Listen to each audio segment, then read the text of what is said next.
Hi అండి. అందరికీ నమస్కారం. ఈరోజు మీకోసం ఒక కథ. మరి కథలోకి వెళ్తే, అది ఒక అందమైన నర్సరీ. చుట్టూ రకరకాల పూల మొక్కలతో చాలా అందంగా ఉంది. అక్కడ ఒక అమ్మాయి మొక్కలకు నీళ్లు పెడుతూ ఉంటుంది. ఇంతలో అక్కడికి ఒక అబ్బాయి వచ్చి ఆ అమ్మాయిని వెనక నుంచి హగ్ చేసుకుంటాడు. ఊహించని పరిణామానికి ఆ అమ్మాయి షాక్ అయి అరవాలని ప్రయత్నిస్తుంది, కానీ అంతలోనే ఆ స్పర్శ ఎవరితో తెలిసి సైలెంట్గా ఉండిపోతుంది. అతను ఆమెను తన వైపుకు తిప్పుకొని గట్టిగా హగ్ చేసుకుంటాడు. తర్వాత ఆమె నుదుటి మీద ముద్దు పెట్టుకుంటాడు. ఆమె తన్మయంతో కళ్ళు మూసుకుంది. ఆ తర్వాత ఆమె కళ్ళ మీద, ముక్కు మీద, బుగ్గ మీద ముద్దు పెడతాడు. తర్వాత మెల్లగా ఆమె పెదాలను అందుకుంటాడు. ఆమె కూడా అతనికి సహకరిస్తూ ఆ ముద్దులలో ఆ ముద్దులో పాలు పంచుకుంటుంది. కొంచెం సేపటికి ఆమె ఊపిరి తీసుకోవడం ఇబ్బందిగా ఉందని అతను ఆమెకు దూరం జరుగుతాడు. ఆమె తన తల ఎత్తి అతన్ని చూస్తుంది. సాయం సంధ్యవేళ సూర్యుడు పశ్చిమాన అస్తమిస్తున్న సూర్యుడు శ్వేతవర్ణంలో మెరుస్తూ ఉండగా ఆ సూర్యుని కిరణాలు అతని అతని మోం మీద పడి అతను బంగారు రంగులో మెరిసిపోతూ ఉండగా, హే గాడిద, ఇంకా ఎంతసేపు పడుకుంటావే, త్వరగా లే, రాత్రి లేట్ అయ్యే వరకు ఫోన్ చూడ్డం, పొద్దున నిద్ర లేకపోవటం, ముందు లే అని స్నేహ అరుస్తూ ఉంటుంది. ఆ అరుపులకు అప్పటి వరకు కల్లో ఉన్న అమ్మాయి బద్ధకంగా లేచి అప్పటి వరకు అరుస్తున్న స్నేహని కోపంగా చూస్తూ ఉంటుంది. నువ్వెంత కోపంగా చూసినా పర్వాలేదు, కానీ ముందు లేచి రెడీ అవ్వు, ఈరోజు ఇంటర్వ్యూ ఉంది అంటుంది స్నేహ. ఓ షట్, నేనెలా మర్చిపోయా, అయినా ఇప్పుడు లేపేది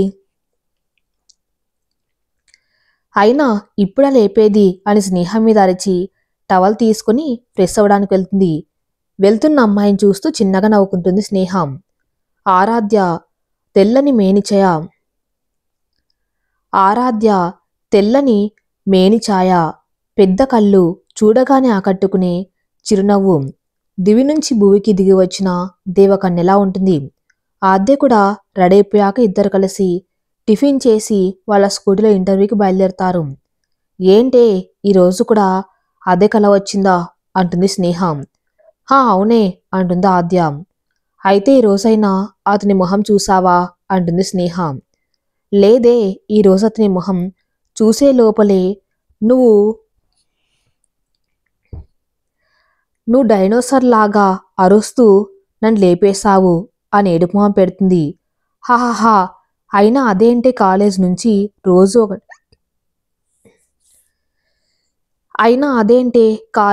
రోజు ఒకటే కల వస్తుంది.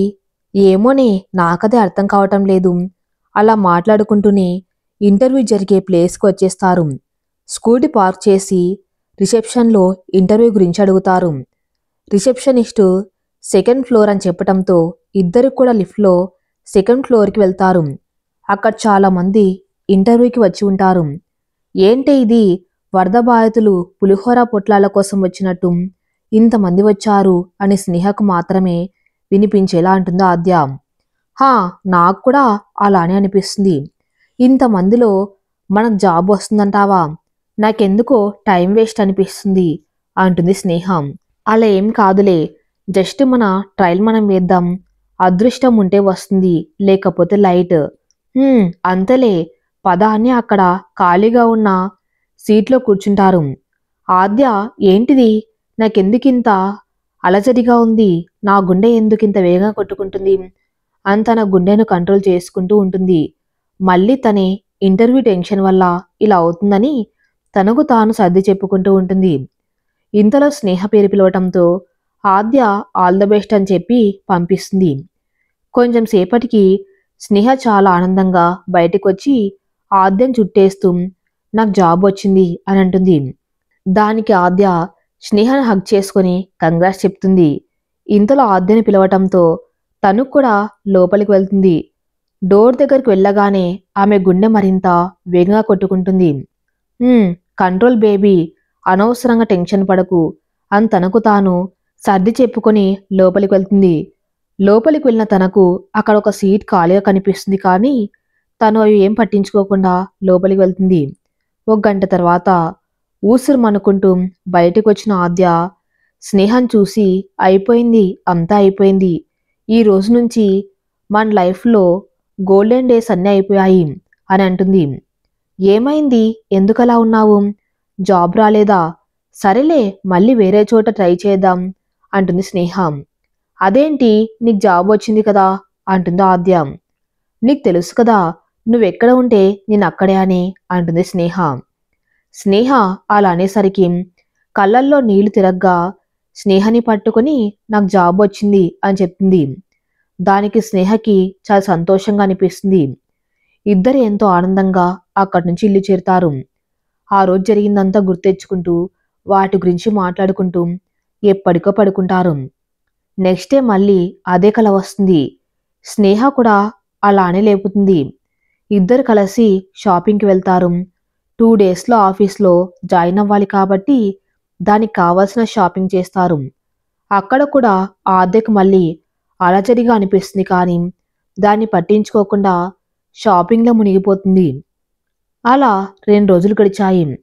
ఆఫీస్ ఫస్ట్ డే అవటంతో స్నేహ ఫాస్ట్గా లేచి రెడీ అవుదామనుకుని లేచేసరికి ఆద్య రెడీ అవుతూ కనిపిస్తుంది. సడన్గా ఆద్యను అలా చూసిన స్నేహ షాక్ అవుతుంది. స్నేహ ఎక్స్ప్రెషన్ అద్దంలో చూస్తున్న ఆద్య స్నేహ వైపు తిరిగి ఏంటి అన్నట్టు సైగ చేస్తుంది. కానీ స్నేహ ఏం రెస్పాండ్ అవ్వకపోవటంతో మళ్ళీ పిలుస్తుంది. హే డార్లింగ్, ఏమైంది, ఎందుకలా చూస్తున్నావు అంటుంది ఆద్య. నేను చూసేది నిన్నేనా అని అయోమయంగా అడుగుతుంది. ఏంటే, నేను నాకులా లేనా అని తనకు కింది నుంచి పై వరకు చూసుకుంటూ అడుగుతుంది. అది కాదే, రోజు నేను లేపితే కాని లేవవు, ఈ రోజు ఏంటి నాకన్నా ముందు లేచి రెడయ్యావు అంటుంది స్నేహ. ఓ అదా, ఏంటో అసలు ఈరోజు నిద్ర పట్టలేదు, అందుకే త్వరగా లేచి రెడయ్యాను. సరే కానీ నువ్వు కూడా రెడేరా, ఫస్ట్ డే లేటుగా వెళ్తే బాగోదు అంటుంది ఆద్య. సరే అని రెడీ అవ్వడానికి వెళ్తుంది. ఇద్దరు రెడీ టిఫిన్ చేసి ఆఫీస్కి వెళ్తారు. అక్కడ ఆద్యకి మళ్ళీ అలజడిగా అనిపిస్తుంది, కానీ ఆఫీస్ ఫస్ట్ డే అవటంతో టెన్షన్ వల్ల అలా అవుతుందని అనుకుని లోపలికి వెళ్ళి రిసెప్షనిస్ట్ దగ్గర వాళ్ళ జాయినింగ్ ఆర్డర్స్ చూపిస్తారు. రిసెప్షనిస్ట్ అవి చూసి వాళ్ళ దగ్గర సైన్ తీసుకుని ప్యూన్తో చెప్పి వాళ్ళ క్యాబిన్స్ చూపించమని చెప్పి పంపిస్తుంది. ప్యూన్ వాళ్లకు వాళ్ళ క్యాబిన్స్ చూపించి వెళ్ళిపోతాడు. వాళ్ళు వాళ్ళ డెస్క్ దగ్గర కూర్చొని పక్కన వాళ్ళతో పరిచయం చేసుకుంటారు. వాళ్ళు కూడా వీళ్ళను బాగా రిసీవ్ చేసుకుంటారు. అలా సరదాగా మాట్లాడుకుంటూ ఉండగా ప్యూన్ వచ్చి టైగర్ వస్తుంది అని చెప్తాడు. అంతే, అప్పటి వరకు సరదాగా ఉన్న వాళ్ళు కాస్త సైలెంట్ అయ్యి ఎవరి డెస్క్ దగ్గర వాళ్ళు కూర్చొని సిన్సియర్గా వర్క్ చేస్తున్నట్టు కలరింగ్ ఇస్తారు. వాళ్ళని చూసిన ఆద్యకు స్నేహకి ఏం అర్థం కాదు, కానీ సైలెంట్గా వాళ్ళకిచ్చిన వర్క్ చేసుకుంటూ ఉంటారు. ఇంతలో మళ్ళీ ఆద్యకు తన గుండె చాలా ఫాస్ట్గా కొట్టుకుంటుంది. దాన్ని అదుపు చేసేందుకు ప్రయత్నం చేస్తూ ఉంటుంది. ఇంతలో వాళ్ళ బాస్ వచ్చి ఆయన క్యాబిన్లోకి వెళ్ళిపోతాడు. కొంచెం సేపటికి ఆద్య కూడా నార్మల్ అయి మళ్ళీ వర్క్ చేయటంలో మునిగిపోతుంది. అలా ఆఫ్టర్నూన్ వరకు వర్క్ చేసి స్నేహతో కలిసి క్యాంటీన్ దగ్గరికి వెళ్తుంది. అక్కడ కూడా తనకు అలానే అనిపిస్తుంది. ఇంతలో తనకెవరో డాష్ ఇవ్వటంతో అసలే తనకు అలా ఎందుకు అనిపిస్తుందో అర్థం కావటం లేదని సతమతం అవుతూ ఉంటే అతను డాష్ ఇవ్వటంతో ఇంకా కోపం వచ్చి అతన్ని ఇష్టం వచ్చినట్టు తిడుతుంది. అతను ఆద్యకు ఒక లుక్ ఇచ్చి సైలెంట్గా అక్కడి నుంచి వెళ్ళిపోతాడు. ఆద్య కోపంగా అసలెవడేవాడు డాష్ ఇచ్చి కనీసం సారీ కూడా చెప్పకుండా వెళ్ళిపోతున్నాడు అని స్నేహతో అంటుంది. కానీ స్నేహ కూడా తెలియదు అనడంతో ఇద్దరు క్యాంటీన్కి వెళ్ళి తినేసి మళ్ళీ వర్క్ చేసుకుంటూ ఉంటారు. నెక్స్ట్ డే ఆద్యకి అతను కనిపిస్తాడు. ఆద్య కోపంగా అతని దగ్గరికి వెళ్ళి అతని ముందు చేతులు కట్టుకుని నిలబడుతుంది. అతను ఆద్య వైపు ఏంటి అన్నట్టు ఒక లుక్ ఇస్తాడు. ఆద్యకు అతను అలా చూడడంతోనే కోపం వచ్చి మళ్ళీ తిట్ల దండకం మొదలు పెడుతుంది. అతను ఆద్య వైపు సీరియస్గా ఒక లుక్ ఇచ్చి మళ్ళీ అక్కడి నుంచి వెళ్ళాలనుకుని పక్కకు జరిగేసరికి ఆద్య అతని ముందుకు వెళ్ళి సారీ చెప్పి వెళ్ళు అని అంటుంది. దానికి అతను సైలెంట్గా అలానే చూస్తూ ఉంటాడు. ఇంతలో ఆద్య కళ్ళలో నీళ్లతో సారీ చెప్తావా లేదా అని అంటుంది. అతనికి ఏమనిపించిందో కానీ సారీ అని చెప్పేసి అక్కడి నుంచి ఫాస్ట్గా వెళ్ళిపోతాడు. అతను వెళ్ళిన వైపు చూస్తూ ఉంటుంది ఆద్య. ఇంతలో స్నేహ రావటంతో తనతో జరిగిందంతా చెప్తుంది. తర్వాత మన ప్లేస్కి వెళ్ళి వర్క్ చేయటం స్టార్ట్ చేస్తుంది. ప్యూన్ వచ్చి ఎండి సార్ మీటింగ్ ఉందని చెప్పటంతో అందరూ మీటింగ్ జరిగే దగ్గరకు వెళ్తారు. అందరూ ఆద్య వాళ్ళు కూడా వెళ్ళి కూర్చున్నాక ఒక అతను స్టేజ్ మీదకు వస్తాడు. అతన్ని చూసిన అమ్మాయిలందరూ కనురెప్ప వేయకుండా అలానే చూస్తూ ఉంటారు. కానీ ఆద్య స్నేహ మాత్రం షాక్ అయి ఒకరి మొహం ఒకరు చూసుకుంటారు.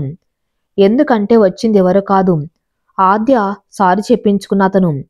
అతని ఎండి అని తెలియగానే ఆద్యకు చెమటలు పడతాయి. అతను కనిపించకూడదు అని కిందికి వంగి కూర్చొని ఉంటుంది. అతను మీటింగ్ ఎందుకు పెట్టాడో, దానివల్ల వాళ్ళ కంపెనీకి లాభాలు నష్టాలన్నీ వివరించి ఇంకా ఎవరికైనా డౌట్స్ ఉన్నాయా అని అడుగుతాడు. ఎవరికి ఎటువంటి డౌట్స్ లేవని చెప్పడంతో మీటింగ్ ఓవర్ అని చెప్పి అక్కడి నుంచి వెళ్ళిపోతాడు. అందరూ ఎవరి డెస్క్ దగ్గరకు వాళ్ళు వెళ్ళి అతని గురించి మాట్లాడుతూ ఉంటారు. కానీ స్నేహ మాత్రం ఆద్యని తినేసేలా చూస్తుంది. అబ్బా స్నేహ, అలా చూడకే, నాకు మాత్రం ఏం తెలుసు, అతనే ఎండి అని అంటుంది ఆద్య. హా, తమరికేం తెలుసు, అందరితో గొడవ పెట్టుకోవడమా అని కోపంగా అంటుంది స్నేహ. అది కాదే, అసలే నాకు ఎందుకింత అలజడిగా ఉంటుందో తెలియక నేను ఉంటే అతను వచ్చి డాష్ ఇచ్చి సారీ చెప్పకపోతే కోపం వస్తుంది కదా అని అంటుంది. స్నేహ కూడా ఆద్య చెప్పేది కరెక్ట్ అనిపిస్తుంది. ఇంతలో మళ్ళీ ఒక డౌట్ వస్తుంది. ఆద్య అతను వచ్చి నేను డాష్ ఇచ్చాడా లేక నువ్వే చూసుకోకుండా డాష్ ఇచ్చావా అని అడుగుతుంది స్నేహ. ఆద్య కొంచెం సేపు ఆలోచించి తనే చూసుకోకుండా అతనికి డాష్ ఇచ్చింది అని గుర్తు వచ్చి స్నేహం చూసి హీ హీ అని నవ్వుతుంది. ఆ నవ్వు చూసిన స్నేహకి అర్థమైపోతుంది తనే డాష్ ఇచ్చి కోపంలో అతన్ని సారీ అడిగింది అని. తను ఏదో అనేలోపు ప్యూన్ వచ్చి ఆద్యని ఎండి సార్ పిలుస్తున్నారు అని చెప్పడంతో ఆద్య కంగారుగా స్నేహం చూస్తుంది. స్నేహ తప్పదన్నట్టు ఎక్స్ప్రెషన్ పెట్టగా ఏం చేయలేక భయపడుతూ ఎండి క్యాబిన్ దగ్గరకు వెళ్తుంది. అక్కడ డోర్ మీద ఉన్న పేరు చూడగానే తనకు మళ్ళీ అలజడిగా అనిపిస్తుంది. కానీ టెన్షన్ వల్ల అదేమీ పట్టించుకోదు. డోర్ ఓపెన్ చేసి పర్మిషన్ అడిగి లోపలికి వెళ్తుంది Aadya. So you are miss Aaradhya right అంటాడు శౌర్య. హా సార్ అని తడబడుతూ అంటుంది ఆద్య. ఓకే మిస్, ఈ రోజు నుంచి మీరు నేను గైడ్ చేసే ప్రాజెక్ట్లో వర్క్ చేయవలసి ఉంటుంది. సో మీ థింగ్స్ అని తెచ్చుకొని ఇక్కడ కూర్చోండి. ఆద్య మనసులో వీణ్ నన్ను సాధించడానికి ఇక్కడ ఉండమంటున్నాడు, ఎలా అయినా తప్పించుకోవాలి అని అనుకుంటుంది. హలో మిస్, చెప్పింది వినిపించిందా? నాకు టైం వేస్ట్ చేస్తే నచ్చదు. సో డూ ఇట్ ఫాస్ట్ అంటాడు శౌర్య.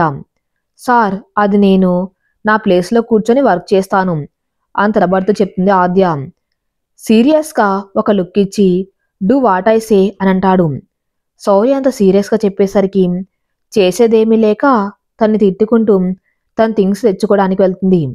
స్నేహ దగ్గరికి వెళ్ళి లోపల జరిగిందంతా చెప్తుంది. స్నేహ ఎవరు చేసిన పనికి వాళ్ళే శిక్ష అనుభవించాలి అని అనడంతో చేసేదేం లేక స్నేహాన్ని కోపంగా చూసుకుంటూ శౌర్య క్యాబిన్లోకి వెళ్తుంది. పర్మిషన్ అడిగి లోపలికి వచ్చి సోఫాలో కూర్చొని తన వర్క్ చేయటం స్టార్ట్ చేస్తుంది. మధ్య మధ్యలో డౌట్స్ వస్తే శౌర్యని అడిగి తెలుసుకుని వర్క్ కంప్లీట్ చేసుకుంటూ ఉంటుంది. అలా కొన్ని రోజులు గడిచిపోతాయి. ఒకరోజు స్నేహ నిద్రలేసేసరికి ఆద్య ఏడుస్తూ ఉంటుంది. స్నేహ కంగారుగా ఆద్య దగ్గరికి వచ్చి ఏమైంది అని అడుగుతుంది. మరేమో నాకు కల రావటం లేదు అని ఏడుస్తూ చిన్న పిల్లలా చెప్తుంది ఆద్య. స్నేహ ఆద్య చెప్పిన విధానానికి నవ్వు వచ్చి చిన్నగా నవ్వుతుంది. అది చూసిన ఆద్య ఉడుక్కుంటూ నేను ఏడుస్తుంటే నీకు నవ్వు వస్తుందా అని అంటుంది. అది కాదు బంగారం, నువ్వు అలా క్యూట్గా చెప్తే నవ్వు వచ్చింది, అంతేకాని ఏడుస్తున్నందుకు కాదు. సరే కానీ ఎప్పటినుంచి కల రావట్లేదు అంటుంది స్నేహ. ఆలోచించుకొని ఆఫీస్ వెళ్ళిన రోజు నుంచి అని చెప్తుంది. అలా అయితే నీ డ్రీమ్ బాయ్ ఎవరో మన ముందే ఉండి ఉంటాడు, అందుకే నీకు కల రావటం లేదు అంటుంది స్నేహ. ఆలోచిస్తూ నిజమే అంటావా అంటుంది ఆద్య. ఖచ్చితంగా, కావాలంటే చూడు, కొన్ని రోజులలో అతని నీ ముందుకు వస్తాడు అని ధైర్యం చెప్తుంది. ఆద్య కూడా స్నేహ చెప్పిన విషయం ఆలోచిస్తూ నిజంగా అతను తన ముందుకు వచ్చినంత హ్యాపీగా ఫీల్ అవుతుంది. ఆ హ్యాపీనెస్లో ఆఫీస్లో కూడా వర్క్ చాలా హుషారుగా చేస్తుంది. అలాగే తనకెదురైన ప్రతి ఒక్కరిని గమనిస్తుంది. ఎవరైనా తన డ్రీమ్ బాయ్ లాగా ఉంటారేమో అని. అలా ఉండగా ఒకరోజు ఆఫీస్ స్టాఫ్ అందరూ క్యాంటీన్లో తింటూ ఉంటారు. అలా మాట్లాడుతూ ఉంటారు. ఇంతలో ఆద్య గుండె మళ్ళీ చాలా ఫాస్ట్గా కొట్టుకుంటుంది. తన గుండెను కంట్రోల్ చేయడానికి ప్రయత్నిస్తూ చుట్టూ చూస్తుంది. అక్కడెవరైనా తన డ్రీమ్ బాయ్ లాగా ఉంటారేమో అని. కానీ ఎవరిని చూసినా ఆ ఫీలింగ్ రాదు. అలా చుట్టూ చూస్తూ ఒకవైపు తన కళ్ళు ఆగిపోతాయి. అప్పుడే అక్కడికి ఒకరు వస్తారు. అతన్ని చూసిన ఆద్య, ఇతనే నా డ్రీమ్ బాయా? నాకెందుకు ఇలా అనిపిస్తుంది? నిజంగా అతనేనా అని వచ్చిన అతని వైపు చూస్తూ ఉండిపోతుంది. స్నేహ కలపటంతో ఈ లోకంలోకి వచ్చి స్నేహ వైపు చూస్తుంది. స్నేహ ఆద్య కళ్ళలో ఏదో ఒక మెరుపు గమనిస్తుంది. కానీ దాని కారణమేంటో అర్థం కాక ఏంటి అని కళ్ళతోనే అడుగుతుంది. ఆద్య తన గుండె మీద చెయ్యి పెట్టుకుని వచ్చిన అతని వైపు కళ్ళతో చూపిస్తుంది. ఆద్య అలా చేయటంతో తన కళ్ళలోని మెరుపుకి కారణం తన డ్రీమ్ బాయ్ అని అర్థమై ఆద్య చూపించిన వైపు చూస్తుంది. అక్కడ ఉన్న అతన్ని చూసి షాక్ అవుతుంది. ఇది నిజమేనా అని అడుగుతుంది. దానికి ఆద్య అవును అని అంటుంది. స్నేహ చాలా హ్యాపీగా ఫీల్ అవుతుంది ఆ వ్యక్తిని చూసి. కానీ మళ్ళీ ఏదో తెలియని భయంగా అనిపిస్తుంది. స్నేహ ఎక్స్ప్రెషన్ చూసిన ఆద్య ఏం పర్వాలేదు అని సైగ చేస్తుంది. దాంతో స్నేహ కొంచెం కూల్ అవుతుంది. తినడం అయిపోయాక ఇద్దరు ఆఫీస్కి వెళ్తూ మాట్లాడుకుంటూ ఉంటారు. నిజంగా నీ డ్రీమ్ బాయ్ అతనేనా అంటుంది స్నేహ. అవునే, నాకు అలానే అనిపిస్తుంది అంటుంది ఆద్య. చూడు ఆద్య, ఏదైనా డెసిషన్ తీసుకునే ముందు 1కి 10 సార్లు ఆలోచించి నిర్ణయం తీసుకో సరేనా అంటుంది స్నేహ. సరే బంగారం, అయినా ఇది నా డౌట్ మాత్రమే. ఒకసారి చెక్ చేసుకుంటే సరిపోతుంది. అయినా నా గురించి నీకు తెలుసు కదా అంటుంది ఆద్య. హా తెలుసు, నువ్వే డెసిషన్ తీసుకున్నా బాగా ఆలోచించి తీసుకుంటావు కానీ జాగ్రత్త అంటుంది స్నేహ. నీ భయం నాకు అర్థమైంది. నేను చాలా జాగ్రత్తగా ఉంటాను సరేనా అంటుంది ఆద్య. హా సరే అంటుంది స్నేహ. అలా మాట్లాడుకుంటూ ఎవరి ప్లేస్కి వాళ్ళు వెళ్ళిపోతారు. ఆద్య మాత్రం శౌర్య సార్ నిజంగా నా డ్రీమ్ బాయా కాదా అని శౌర్యతో పరిచయం దగ్గర నుంచి ఇప్పటి వరకు జరిగిందంతా గుర్తు చేసుకుంటుంది. అతను తనకు దగ్గరలో ఉన్న ప్రతిసారి కూడా ఆమె గుండె చాలా ఫాస్ట్గా కొట్టుకుంటుంది. శౌర్యని చూసిన ప్రతిసారి తన మనసు తనకేదో చెప్తున్నట్టు అనిపిస్తుంది. కానీ అది అంత గమనించే స్థితిలో ఆమె లేదు. అందుకే ఇన్ని రోజులు తన కళ్ళ ముందు పెట్టుకొని కూడా తెలుసుకోలేకపోయింది. అదంతా తలచుకొని తన్ని తాను తిట్టుకుంటుంది. అలా తన ఆలోచనలో తను ఉండగా మళ్ళీ తన గుండె ఫాస్ట్గా కొట్టుకుంటుంది. శౌర్య లోపలికి వస్తాడు.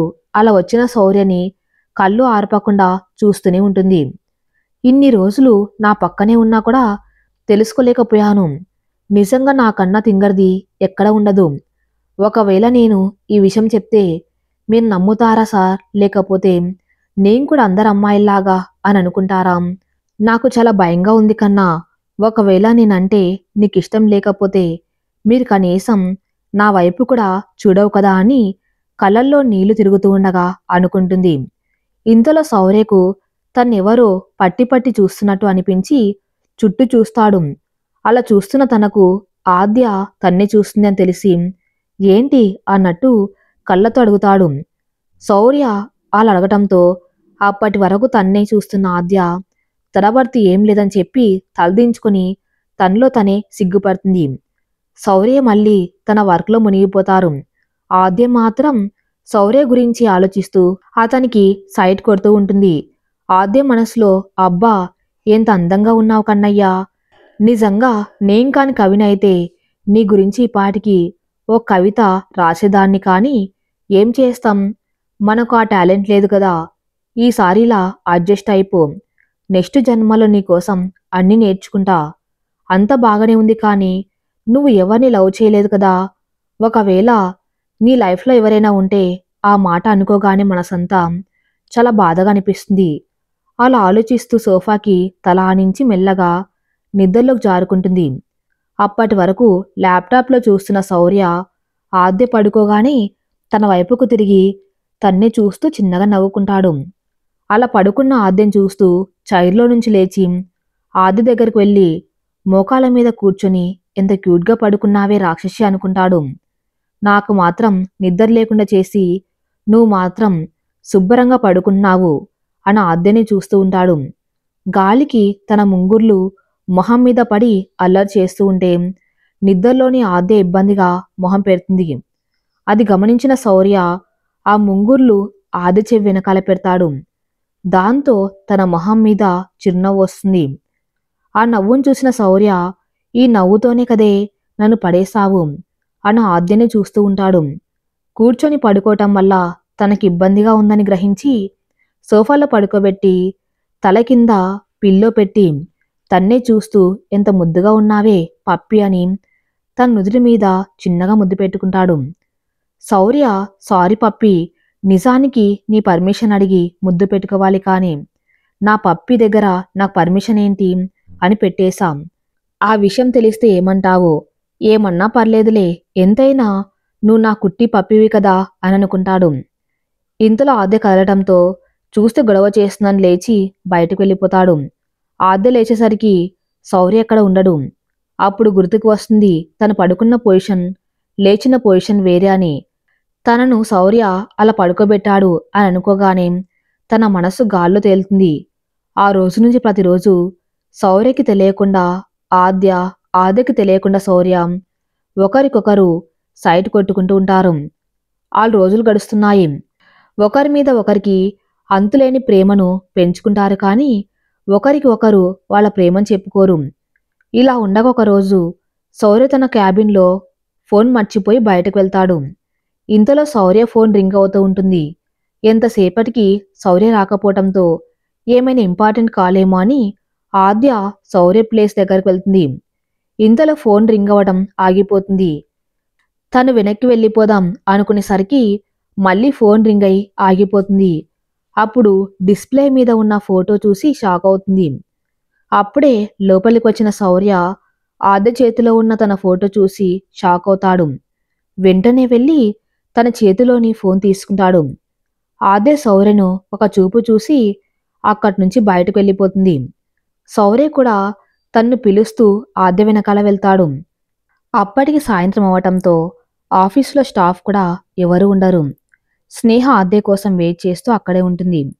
ఇంతలో ఆద్య హడావిడిగా బయటకొచ్చి తన స్కూటీ మీద స్నేహ పిలుస్తున్నా కూడా ఆగకుండా వెళ్ళిపోతుంది. ఆద్య ఎందుకలా వెళ్ళిపోయిందో అర్థం కాని స్నేహ ఆద్య వెళ్ళిన వైపు చూస్తూ ఉంటుంది. అప్పుడే అక్కడకు వచ్చిన శౌర్య స్నేహ దగ్గరికి వెళ్తాడు. హలో, మీ స్నేహ కదా ఆద్య బెస్ట్ ఫ్రెండ్ అంటాడు శౌర్య. హా అవును సార్ అంటుంది స్నేహ. ఇప్పుడే ఆద్య వచ్చింది కదా, ఎక్కడికి వెళ్ళిందో తెలుసా అని కొంచెం కంగారుగా అడుగుతాడు. శౌర్య ఆద్య గురించి అడిగేసరికి షాక్ అయి ఎందుకు సార్ అని అడుగుతుంది.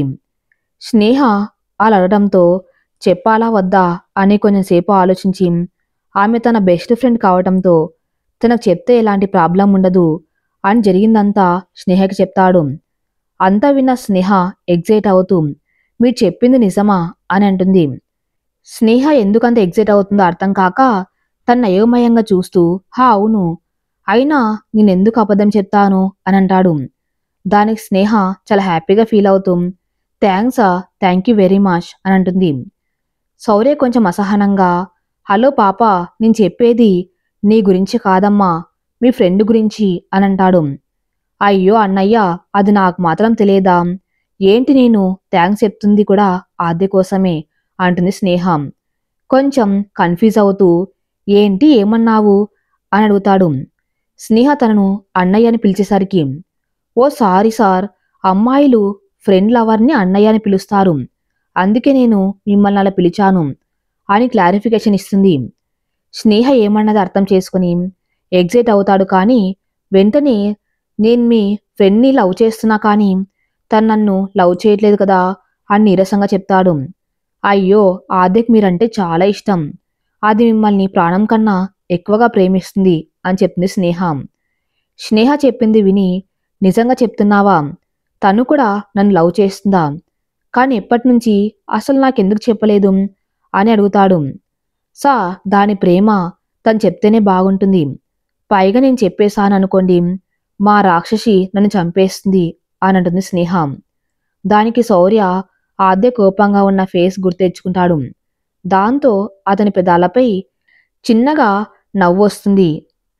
సరే కాని ఇంతకు నా పప్పి ఎక్కడికి వెళ్ళింది అంటాడు శౌర్య. శౌర్య వైపు అయోమయంగా చూస్తూ పప్పి ఎవరు అని అడుగుతుంది. శౌర్య చిన్నగా నవ్వుతూ ఇంకెవరు, నీ ఫ్రెండు, నా లవ్, నా కుట్టి పప్పి ఆద్య అని అంటాడు. శౌర్య చెప్పిన విధానానికి నవ్వుకొని నర్సరీకి వెళ్ళింది అని చెప్తుంది. ఏంటి నర్సరీకా, ఎలా వెళ్ళింది అంటాడు శౌర్య. అవును, దానికి బాగా కోపం వచ్చినా, బాధ వచ్చినా, ఆనందం వచ్చినా, చివరికి పట్టలేని కోపం వచ్చినా ఎక్కువగా నర్సరీకి వెళ్తుంది అని చెప్తుంది. శౌర్య సరే అని తన డ్రైవర్కి కాల్ చేసి స్నేహాని ఇంటి దగ్గర డ్రాప్ చేయమని చెప్పి అతను తన కారులో నర్సరీకి స్టార్ట్ అవుతాడు. శౌర్య కారులో వెళ్తూ ఆద్య గురించి ఆలోచిస్తూ ఉంటాడు. అతనికి ఆద్య కూడా తను లవ్ చేస్తుంది అని తెలిసినప్పటి నుంచి చాలా హ్యాపీగా అనిపిస్తుంది. ఆ హ్యాపీనెస్లోనే వస్తున్న పప్పి అనుకుంటూ కారుని వేగంగా నర్సరీ వైపు పరుగులు పెట్టిస్తాడు. నర్సరీకి వచ్చి కారు పార్క్ చేసి ఎప్పుడెప్పుడు తన పప్పిని చూస్తానా అని ఎదురు చూస్తున్న శౌర్యకు తనకు కొంచెం దూరంలో అటు తిరిగి మొక్కలకు నీళ్లు పెడుతున్న ఆద్య కనిపించగానే ప్రాణం లేచి వచ్చినట్టు అనిపిస్తుంది. వెంటనే అక్కడికి వెళ్ళి తన్ని వెనక నుంచి హక్ చేసుకుంటాడు. సడన్గా అలా హక్ చేసుకునేసరికి షాక్ అయి అరుద్దాం అనుకునేసరికి ఆ స్పర్శ శౌర్యదే అని అర్థమై సైలెంట్గా ఉంటుంది. శౌర్య ఆద్యను తన వైపుకు తిప్పుకొని తన నుదుటి మీద ముద్దు పెట్టుకుంటాడు. ఆ ముద్దులో శౌర్యకు తన మీద ఎంత ప్రేమ ఉందో అర్థమవుతుంది. అలా తన కళ్ళను సిగ్గుతో దించేస్తుంది. శౌర్య ఆద్య కళ్ళ మీద, బుగ్గ మీద, ముక్కు మీద ముద్దు పెడతాడు. తర్వాత అదురుతున్న పెదాలను అందుకుంటాడు. ఆద్య కూడా ఆ ముద్దులో పాలు పంచుకుంటుంది. అలా వాళ్ళు తమ తొలి ముద్దులోని మాధుర్యం ఆస్వాదిస్తారు. కొంచెం సేపటికి ఆద్యకి ఊపిరి తీసుకోవటం ఇబ్బందిగా ఉందని గ్రహించి ఆమెను వదులుతాడు. ఆద్య తన తల పైకెత్తి శౌర్యం చూస్తుంది. పశ్చిమాన అస్తమిస్తున్న సూర్యుడి కిరణాలు శౌర్య మీద పడి అతను బంగారు రంగులో మెరిసిపోతూ ఉండగా శౌర్య కలలోకి చూస్తూ ఉండిపోతుంది. తను చూస్తుంది కల కాదు కదా అని ఎదురుగా ఉన్న శౌర్య చేతిని గిల్లుతుంది. అప్పటి వరకు ఒక రొమాంటిక్ ట్రాన్స్లో ఉన్న శౌర్య ఆద్య గిల్లగానే చిన్నగా అరిచి ఎందుకే గిల్లావు అని అడుగుతాడు. దానికి ఆద్య ఇది కళా నిజమా అని తెలుసుకోవడానికి అని అమాయకంగా మొహం పెట్టి అంటుంది. శౌర్య తల కొట్టుకుని అది తెలుసుకోవాలంటే గిల్లవలసింది నన్ను కాదే, నిన్ను గిల్లుకోవాలి అని చెప్తాడు. ఆహా, మాకు తెలీదు మరి, నన్ను గిల్లుకుంటే నొప్పి వస్తుంది కదా, అందుకే నిన్ను గిల్లానని చెప్పి శౌర్యని చూసి కన్ను కొట్టి అక్కడి నుంచి పరిగెట్టేలోపు శౌర్య తన చేతిని పట్టుకుని తన వైపు లాగుతాడు. శౌర్య లాగేసరికి ఆద్య వచ్చి శౌర్య గుండెల మీద పడుతుంది. ఆద్య తన తలను శౌర్య ఎదకు ఆనించి లయబద్ధంగా కొట్టుకుంటున్నా అతని గుండె చప్పుడు వింటూ ఉంటుంది. శౌర్య ఆద్య చుట్టూ చేతులు వేసి ఇంకా గట్టిగా హక్ చేసుకుంటాడు. అలా కొంచెం సేపు ఉండిపోతారు. ఇంతలో ఆద్య తల ఎత్తి శౌర్యని చూస్తూ ఇలానే ఇంకా కొంచెం సేపు ఉంటే కాలు నొప్పి వస్తుంది అని అంటుంది. దాంతో వాళ్ళు ఇప్పటి వరకు నించొని ఉన్నారు అని చూసుకుని అక్కడే ఉన్న బెంచ్ మీద తను కూర్చొని తన పక్కన ఆద్యను కూర్చోబెట్టుకుంటాడు. ఆద్య శౌర్య భుజం మీద తల పెట్టుకుని అతని చేతిని పట్టుకుని ఈ క్షణం ఇలా ఆగిపోతే బాగుండును అని అంటుంది. దానికి శౌర్య అలా ఇలా కుదురుతుంది, నాకు బన్నీ లక్కిని ఎవరిస్తారు అని అంటాడు. ఆద్య శౌర్యని అయోమయంగా చూస్తూ ఎవరు వాళ్ళు అని అడుగుతుంది. దానికి శౌర్య చిన్నగా నవ్వుతూ ఒకరు నా ఏంజిల్, ఇంకొకరు నీ కన్నయ్య అని అంటాడు. అప్పుడు కాని అర్థమవ్వదు శౌర్య వాళ్లకు పుట్టబోయే పిల్లల గురించి అన్నాడు అని. వెంటనే సిగ్గుతో శౌర్య ఎదలో తలదాచుకుంటుంది. శౌర్య ఆద్య చుట్టూ చేతులు వేసి నా పప్పీకి సిగ్గుపడ్డం కూడా వచ్చా అని అడుగుతాడు. దానికి ఆద్య పప్పి ఎవరు అని అడుగుతుంది. శౌర్య ఆద్య తల మీద చిన్నగా తట్టి నువ్వే నా కుట్టి పప్పి అని అంటాడు. దానికి ఆద్య కోపంగా నేనేం పప్పిని కాదు అని బుంగమూతి పెడుతుంది. ఆద్యని అలా చూడగానే నవ్వు వచ్చి నువ్వు ఇలా బుంగమూతి పెట్టినప్పుడు క్యూట్ పప్పిలాగా అనిపిస్తావు. అందుకే నిన్ను పప్పి అని పిలుస్తాను అని చెప్తాడు. అది సరే కానీ మీరు నన్ను ఎప్పటినుంచి లవ్ చేస్తున్నారు? మీ ఫోన్లో నా ఫోటో ఎక్కడి నుంచి వచ్చింది అని అడుగుతుంది ఆద్య. దానికి శౌర్య ఇలా చెప్పడం స్టార్ట్ చేస్తాడు. శౌర్య వాళ్ళ డాడీ పెద్ద బిజినెస్ మ్యాన్.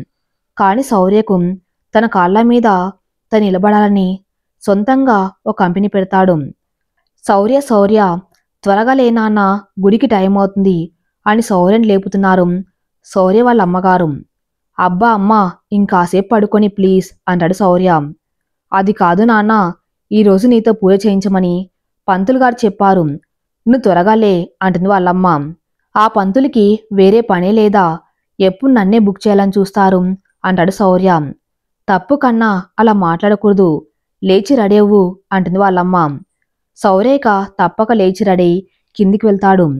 శౌర్యని చూసిన వాళ్ళ అమ్మగారు చాలా మురిసిపోతారు. శౌర్య 6 ఫీట్ హైటుకు తగ్గ వెయిటు, జిమ్ బాడీ, నవ్వితే బుగ్గన పడే చుట్ట, తెల్లని మేనిచేయతో రాజకుమార్ లాగా ఉంటాడు. చూడగానే ఎవ్వరైనా పడిపోవాల్సిందే. కిందికి దిగి వచ్చిన కొడుకునే చూస్తూ నా దిష్టే తగిలేలాగా ఉంది కన్నయ్య ఆయన చేతులతో దిష్టి తీసి ఆమె కళ్ళకు ఉన్న కాటుకం తీసి శౌర్య చెవి వెనకాల పెడుతుంది. అలా ఇద్దరు కలిసి గుడికి బయలుదేరతారు. శౌర్య గుళ్ళు అడుగు పెట్టగానే తనకేదో తెలియని అలజడిగా అనిపిస్తుంది. తనకు కావాల్సింది ఏదో తనకు అతి చేరువలో ఉంది అని అనిపించగా చుట్టూ చూస్తూ ఉంటాడు.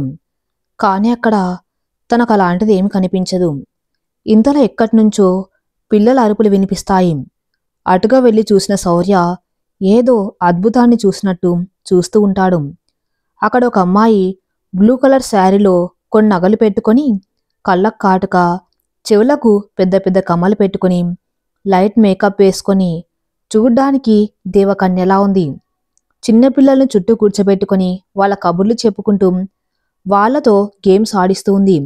ఆమెను చూసి శౌర్య మనసు ఒక్కసారిగా అదుపు తప్పి ఆమె వైపే వెళ్ళమని చెప్తుంది.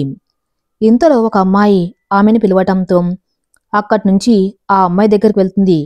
అప్పుడే వింటాడు శౌర్య ఆ అమ్మాయి పేరు. అది ఆద్య. శౌర్య ఆద్య ఎంత బాగుంది పేరు ఆమె వెళ్ళిన వైపే చూస్తూ ఉంటాడు. ఇంతలో వాళ్ళమ్మ వచ్చి కదిలించగా తప్పక వాళ్ళ అమ్మ వెనకాల గుళ్ళోపలికి వెళ్తాడు. అక్కడ పూజలన్నీ పూర్తి చేసుకుని ఇంటికి వచ్చి తన బెడ్రూమ్లోకి వెళ్ళి తన ఫోన్లో ఉన్న ఆద్య ఫోటోని ప్రేమగా చూస్తూ ఉంటాడు. శౌర్య ఫోటోలోని ఆద్యతో, ఓయ్ అసలు ఎవరు నువ్వు, ఎందుకంత అందంగా ఉన్నావు, అసలు నువ్వు నిజంగా మనిషివేనా, లేకపోతే సినిమాలో చూపించినట్టు భూమి మీదకు వచ్చి వెనక్కు ఎలా వెళ్ళాలో తెలియక ఇక్కడే ఉండిపోయావా, అసలు ఎక్కడ ఉంటావు, ఇన్ని రోజులు నాకెందుకు కనిపించలేదు, ఈ రోజు నుంచి నాకున్న ఒకే ఒక టాస్క్ నిన్ను కనిపెట్టడం మాత్రమే, ఎలా అయినా నిన్ను కనిపెడతాం, చూసినా కొద్దీ చూడాలనిపిస్తుంది నిన్ను, ఇంత ముద్దుగా ఉన్నావే కుట్టి పప్పి, ఏంటి పప్పి అన్నానని ఫీల్ అవుతున్నావా, నాకు నువ్వు పప్పి లాగానే కనిపిస్తున్నావు, సో ఇక నుంచి నేను నిన్ను పప్పి అనే పిలుస్తా అని ఆద్య ఫోటోకి ముద్దు పెట్టుకుని ఫోన్ని తన గుండెల మీద పెట్టుకుని పడుకుంటాడు.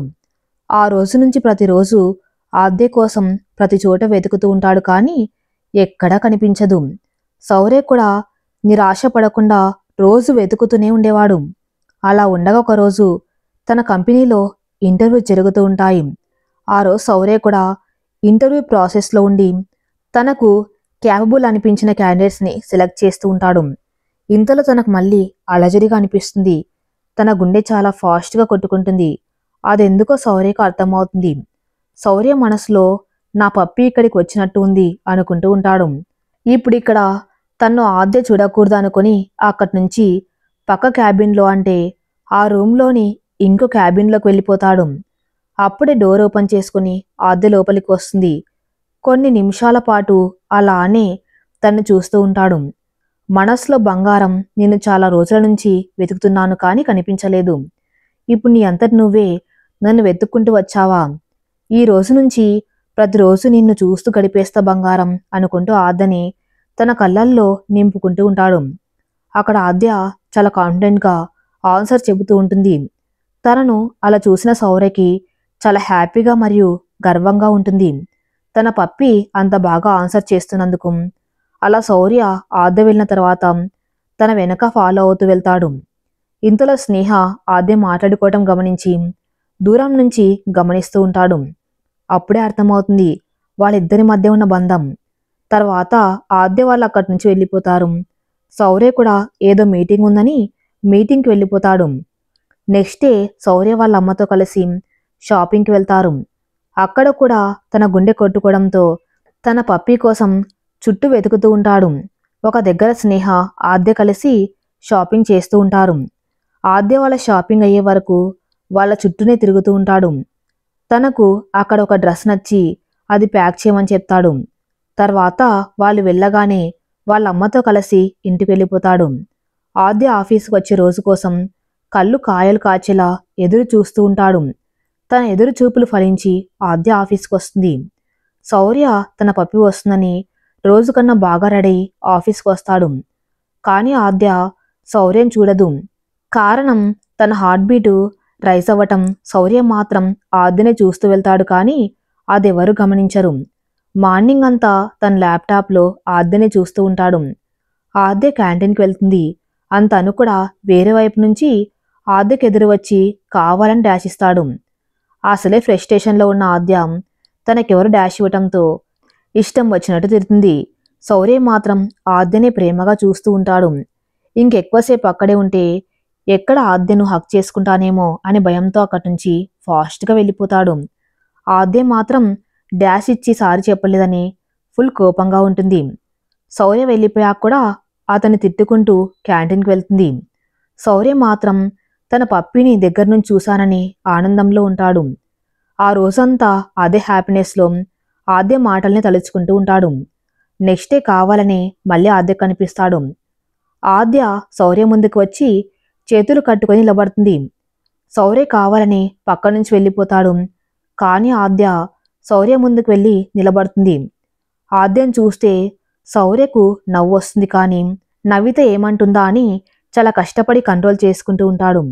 ఇంతలో ఆద్యను మళ్ళీ తన తిట్ల పురాణం మొదలు పెడుతుంది.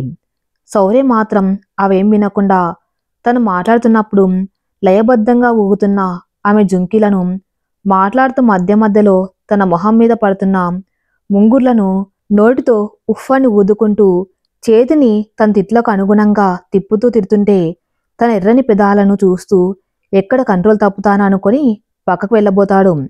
కానీ ఆద్య మళ్ళీ శౌర్య ముందుకు వచ్చి కళ్ళ నిండా నీళ్లతో ఏడుపు గొంతుతో సారీ చెప్పు అని అంటుంది. తనని అలా చూసిన శౌర్యకు చాలా బాధగా అనిపిస్తుంది. వెంటనే సారీ చెప్పేసి తన క్యాబిన్లోకి వెళ్ళిపోతాడు. శౌర్య క్యాబిన్లోకి వెళ్ళి ఆద్యను బాధ పెట్టినందుకు చాలా బాధపడతాడు. తన్ను తాను చాలా తిట్టుకుంటాడు. ఆద్యను ఏడిపించానని చాలా గిల్టీగా ఫీల్ అవుతూ ఉంటాడు. తర్వాత ఒక నిర్ణయానికి వచ్చి అందరికి మీటింగ్ ఉందని చెప్తాడు. మీటింగ్ హాల్లోకి ఎంటర్ అవుతూ ఆద్యను చూస్తాడు.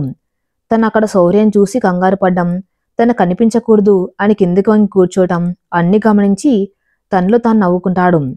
తర్వాత స్నేహ ఆద్య మాటలను కూడా దూరం నుంచి గమనిస్తూ ఉంటాడు. ప్యూన్కి ఆద్యని తన క్యాబిన్లోకి రమ్మని చెప్పమంటాడు. ప్యూన్ చెప్పటంతో స్నేహ వైపు చూస్తుంది. స్నేహ ఎవరు చేసిన దానికి వాళ్ళే శిక్ష అనుభవించాలి అన్నట్టు చూడడంతో గుటకలు మింగుతూ శౌర్య క్యాబిన్ దగ్గరికి వెళ్తుంది.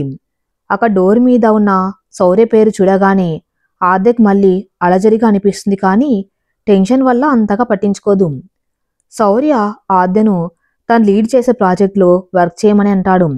ఆద్య సరే అంటుంది. శౌర్య ఆద్యను తన క్యాబిన్లోనే వర్క్ చేయమని చెప్తాడు. ఆద్య శౌర్యను తిట్టుకుంటూ తన థింగ్స్ అన్ని తెచ్చుకొని శౌర్య ఎదురుగా ఉన్న సోఫాలో కూర్చొని వర్క్ చేస్తూ ఉంటుంది. కానీ శౌర్య మాత్రం ఆద్యని చూస్తూ ఉంటాడు. ఆద్య మధ్యలో డౌట్స్ వచ్చి అడిగినప్పుడు తనతో మాట్లాడడానికి ఏదో ఒక టాపిక్ దొరికింది అని హ్యాపీగా ఫీల్ అవుతూ ఉండేవాడు. అలా రోజు ఆద్యను చూస్తూ తన రూపాన్ని కళల్లో నింపుకుంటూ ఆద్యతో కళల్లో విహరిస్తూ ఉంటాడు. అలా ఉండగానే ఆద్యకు శౌర్య తన డ్రీమ్ బాయ్ ఏమో అని డౌట్ వస్తుంది. ఆద్యకు శౌర్య లైఫ్లో ఎవరైనా ఉన్నారేమో అనే భావన కలుగుతుంది. అదే విషయం ఆలోచిస్తూ నిద్రపోతుంది. శౌర్య నిద్రపోతున్న ఆద్య దగ్గరకు వచ్చి తన ప్రేమ విషయం వ్యక్తపరుస్తాడు. అలా రోజులు గడుస్తున్నాయి. ఒకరోజు శౌర్య క్యాబిన్లో తన ఫోన్ మర్చిపోతాడు. ఫోన్ పదే పదే మోగటంతో ఇంపార్టెంట్ కాల్ ఏమో అనుకొని లిఫ్ట్ చేయటం వచ్చి ఫోన్లో వాల్పేపర్గా ఉన్న తన ఫోటో చూసి షాక్ అవుతుంది. అప్పుడే బయట నుంచి వచ్చిన శౌర్య ఆద్య చేతిలోని తన ఫోన్ చూసి షాక్ అయి ఆద్య దగ్గరికి వస్తాడు.